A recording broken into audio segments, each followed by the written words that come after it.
नमस्कार. आरोग्यशाहीमध्ये मी वैद्य भाग्यश्री आणि मी वैद्य नमिता आपलं स्वागत करतो.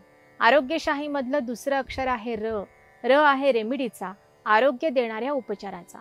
आयुर्वेद हे वैद्यकशास्त्र असलं तरी ते हॉस्पिटल आणि लॅबोरेटरीमध्ये कैद करता येत नाही. आयुर्वेदाचं शिक्षण घेतलेल्या एखाद्या वैद्या इतकाच त्यावर प्रत्येक सामान्य व्यक्तीचाही अधिकार असतो. म्हणूनच तर आयुर्वेदाची औषधं किचनमध्ये असतात, घराबाहेरच्या गार्डनमध्ये असतात. अगदी रस्त्याच्या कडेला आपोआप उगवलेली एखादी वनस्पती आयुर्वेदातलं एक मोठं औषध असू शकते. आजच्या आरोग्य उपचारातली सगळी द्रव्य अशीच अगदी साधी घराघरात असणारी आहेत. आज आपण पाहणार आहोत एक्सेस स्वेटिंग कमी करणारी रेमेडी. यासाठी आपल्याला लागणार आहे लिंबू, कापूर, कुळथाचं पीठ आणि तुरटीचा खडा. उन्हाळा असला तर घाम येणं स्वाभाविक असतं. शारीरिक श्रम जास्त झाले तरी घाम जास्त येतो, पण कारणाशिवाय खूप घाम येतो तेव्हा ते गैरसोयीचंच असतं.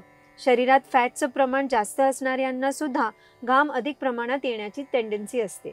आजच्या आरोग्य उपचाराचा उपयोग घाम कमी करण्यासाठी तर होतोच, पण अतिरिक्त वाढलेला मेद कमी होण्यासाठी पण होतो.